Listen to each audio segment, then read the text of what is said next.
આ જન્મ ભવસાગર તરવું એટલે કઈ ખેલ છે? આપણે તો બધા બધી કઈ બેઠા જ છે ભવસાગર તરી ગયા છે, અક્ષરધામમાં જ બેઠા છે. લો દેહ મૂકી એને પામવા દેહ છતાં જ મળ્યા અહીં. આ મોટા સામર્થ્ય એમની આ છે.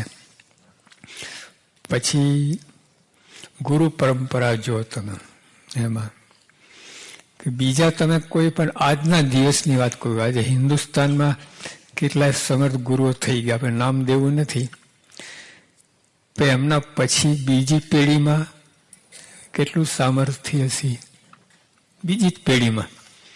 ત્રીજી પેઢી તો ધબડકો. કોઈ પણ જોયો ગુરુ પરંપરા જાઓ વિચાર, નામ દેવું ઠીક નહીં, પણ તમે સમજી ગયા હશો બધા. અને અહીંયા જો તદ સ્વરૂપ જરાય ફેર નહીં, બધા ગુણાતીત ગુરુ પરંપરા, ગુણાતીત ગુણાતીત ગુણાતીત. બીજી 1% 5% ઓછું નહીં. ગુણાતીત સ્વામી એવા જ પ્રાગજી ભગત, જેવા પ્રાગ એવા શાસ્ત્રીવાદ, એવા યોગી આપણે એવું પ્રમુખ સ્વામી. એમના જીવનથી, એમના કથનથી, એમનું વર્તનથી, બોલીથી બધા તમને આ બધું સ્પષ્ટ દેખાય. બધાની એકતા દેખાય આપણને. જો અમે આ લોકો બોલ્યા છે શાસ્ત્રીમાં, શું કહું, યોગી તે હું ને હું તે યોગી, બરાબર.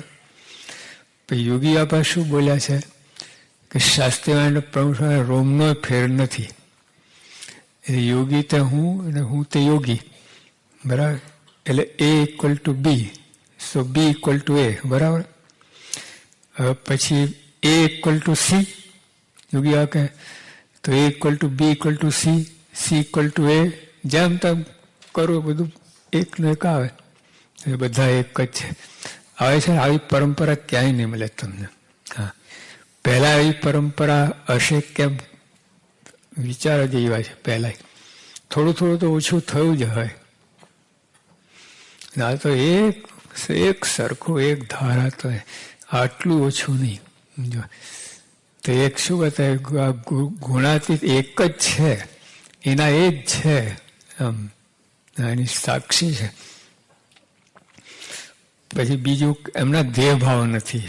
પ્રમુખ અમે તો આટલા વર્ષથી ભેગા રહ્યા છે, તમે જાણો, અમે એવો કોઈ દેહનો ભાવ દેખાયો જ નથી.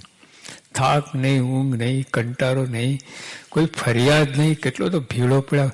યોગી આવક ધામમાં ગયા પછી પ્રમુખ સાહેબ જે વિચરણ કર્યું છે શરૂઆતના 15 વર્ષ જુઓ તમે. થથરી હમણાં તો જોયું ને બધા બાપા દંડોટ કેવા કરે, ફટાફટ ફટાફટ. હવે લાગે નહીં કે આજ અત્યારે બાપા આજ છે. પૈકા ખાડા ટેકરા પેલા પર્વત આમ ચડ બધું વિચરણ કર્યું છે. અને એવા વિચરણ કર્યા બધું. એ તો અમે કેટલી વાર ભેગા રહેવાનો લાભ લીધો છે, પણ કોઈ ના કરી આવું વિચરણ. કદાચ કરે પણ આવા ભાવથી નહીં. સ્વામી ક્યારે ફરિયાદ કરી નથી કે તમે લોકો આવું ગોઠવો છો, આમ કરો, તેમ કઈ વાત જ નહીં. ફરજ ઉપર ગયા છે, અધિકાર ઉપર ગયા જ નથી સ્વામી. આખી દુનિયા અધિકાર ઉપર જાય છે, હુ ઇઝ રાઈટ એના પર. સ્વામી કે વોટ ઇઝ માય ડ્યુટી, બસ મારી ફરજ બતાવો મને, બીજું કાંઈ નહીં. સંતો સ્વામી તમને શું થવું ગમે, ફટાકદન બંદૂક પડી, સેવક એકદમ આમ ઇન્સ્ટન્ટ, જે અંગો અંગ કણે કણ બધું અમે સમગ્ર આ સેવક પડાનું અંદર પેલું એમનું શરીર છે એ રીતે વર્તાય જીવા છે. એટલે તરત જ બંદૂક ફૂટી એ કહે, બીજો તો વિચાર કરે કે શું થવું ગમે. તો તમને જ કહીએ, બોલો શું થવું ગમે. તો શિબિર છે સામે છે એટલે વાંધો નહીં, બાકી પ્રશ્ન જ થાય હું થવું ગમે. ગુરુ થઈએ આમ મજા છે. જયંતિ ઉજવાય, બધા દંડવટ કરે, નામ કરે, સેવા કરે. આ લોકો શું માને કે ગુરુમાં થવા માલ નથી. યોગી કહે ગુરુ થયા નથી તો માથે તાલ પડી ગઈ છે. થયા હોત તો શું દશા થાત? એકે વાર શૈલા ના એવું છે. પછી જી ઈશ્વર માયાથી પર કેવી રીતે? મારા 5 તત્વની વાત હંમેશા કરતા, આખા હિન્દુસ્તાનમાં ફર્યા ને તે બધાને આ પ્રશ્નો પૂછતા જ જાય. તેમાં જીવ ઈશ્વર પછી માયા. જીવ ઈશ્વર માયા નીચે છે અને બ્રહ્મ ને પરબ્રહ્મ માયાની ઉપર છે. એટલે એના પંજામાં ને મારે બધાને એક જ વાત કરી કે જીવ ઈશ્વર એને પણ સ્વપ્ન અવસ્થા છે. જીવની જેમ ઈશ્વર સ્વપ્ન અવસ્થા, એના સપના જુદા આવે. એમ આપણા જેવા ના ધડાધડી કરવા.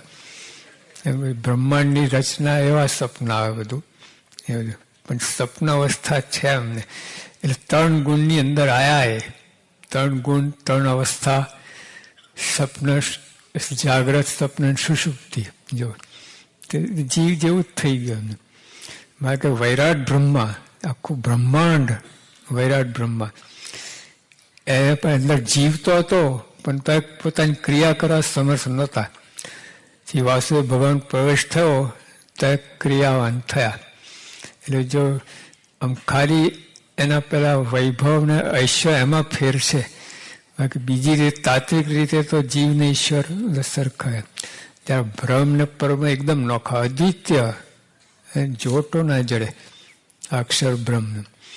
ક્યારે માયામાં આયા જ નથી. અરે માયા તો હિસાબમાં નહીં. જો આ અનંત કોટી બ્રહ્માંડ બધું બતાવ્યું ને તમને, તો એક જ બ્રહ્માંડની વાત બતાવી તમને. તો અનંત કોટી બ્રહ્માંડ, ઓલા ઝૂંપડું હોય ને તો એકદમ પેલું કિરણ નીચે આવતું હોય તો આપણને ઓલા રચકણ ઉડતા દેખાય. એમાં તેમ ભગવાનની દ્રષ્ટિમાં બ્રહ્માંડો આ રીતે અણુની પેઠે. મારે કે બ્રહ્માંડ નાના થઈ જતા નથી, પણ આમની દ્રષ્ટિ એટલી મોટી કે બ્રહ્માંડ આવા દેખાય એમને. તેવા અનંત કોટી બ્રહ્માંડ એ આ મૂળ પુરુષ અક્ષરધામનો એક મુક્ત મૂળ એમાં સમાઈ જાય. આખું શરીરમાં એક તલનો દાણો શું હિસાબમાં આમ કંઈક ખંખેરી નાખે. આ મૂળ પુરુષ ભગવાન અક્ષર મુક્ત એ આ માયાને આમ ખંખેરી નાખે. આમ ક્લાસ નહીં એની આગળ. તેવા અનંત કોટી મુક્તો છે. અનંત કોટી મુક્તો અક્ષર ક્લાસ નહીં એમને. બોલો, બધી સામર્થ્ય અક્ષરની અંદર સમાઈ જાય. એ અક્ષર તો એક જ છે. અને પણ મહારાજ અક્ષર હતા અનંત ઘણા છે. એટલે પર કેટલું બધું પરપણું બતાવ્યું છે, વિચાર કરો. લાવા ગુરુ છે આવો પણ મળ્યા છે તો બધું જાણે ને. જાણવું એટલે આમ ખાલી માહિતી તરીકે ને ફટફટ લખીને સુવર્ણચંદ્રક મેળવેલું હતું એ રીતે નહીં. આત્મસાત થાય, જાય તેમ થાય તો કેટલું અંદરમાં પેલું બળ ભરાય. તો આવા ગુરુ છે, આવું છે તો એ મારું બાકી શું છે, એ રીતે બધું થાય. પછી મુંબઈમાં પેલા ભગવાન હોય તો તે વખતે તો પોતે કલ્યાણ કરે, પણ ભગવાન તો 49 પછી શું કલ્યાણ વ્યવસ્થા પછી. તો મહારાજ પોતે વડતાલના 10માં વાત કરી કે ભગવાનને મળેલ સાધુ હોય તેને એનો આશ્રય કરવો તો મોક્ષ થાય. તો એવી આપણે પ્રશ્ન હોય કે ભગવાનના મળેલ તો છે જ નહીં અત્યારે કોઈ, નંદ પરમહંસો કોઈ નથી, તો શું કરવું, કોનો આશ્રય કરો? તો યોગીએ પોતે જ વાત કરી. મુંબઈ 1966ની સાલમાં વાત કરી, નિરૂપણ કરે. તો અત્યારે કોનો આશ્રય કરો? તો એમના સાધનપણાને પામેલા, તદરૂપ એમના ભાવને પામેલા, એકદમ રૂપ થઈ ગયેલા હે, તો એમનો આશ્રય કરવો. પછી મળેલા આગળ વાત કરે કે મળે એટલે અભિપ્રાયના જાણનારા, પછી અભિપ્રાયના પ્રવર્તાવનારા, જાણનાર પણ પ્રવર્તાવનારા. તમે જાણો તો ખરા, પણ મારે કહ્યું મૂળજીભાઈ નિષ્કામી ખરા, પણ બીજા નિષ્કામી ના કરી શકે. એમાં અભિપ્રાય જાણે પણ પ્રવર્તાઓ જુદી વાત છે.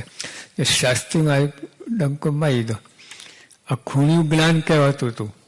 હા, 14 ચોકમાં આખા નવખંડ ધરતીમાં ડંકો વાગી ગયો. એટલે પ્રવર્તાવનારા એ જુદી હશે. મંબાસામાં આ જ વાત મહારાજ કે 70ના સાલમાં યોગી આપે આ જ વાત કરેલી. બપોરની કથા ચાલતી હતી, વડતાલનું 10મું જ સમજાવતા હતા બાપા.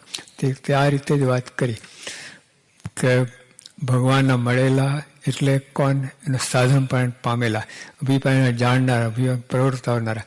પછી એના પછી વાત કરી સ્વામી કે તેની હજારો પેઢી હાલે તો પણ મળેલા કહેવાય. 1000મી પેઢી ક્યાં ભગવાન? 1000 પેઢી તો કેટલા વર્ષો થઈ ગયા, તો કેવી રીતે મળ્યા? આ રીતે એના ભાવને પામેલા, એનું સાધન પણ પામેલા હોય, મળ્યા કહેવાય. પછી 1000મી પેઢી હોય ને તો મળેલા કહેવાય. એને આશ્રય જવું તો કલ્યાણ થાય.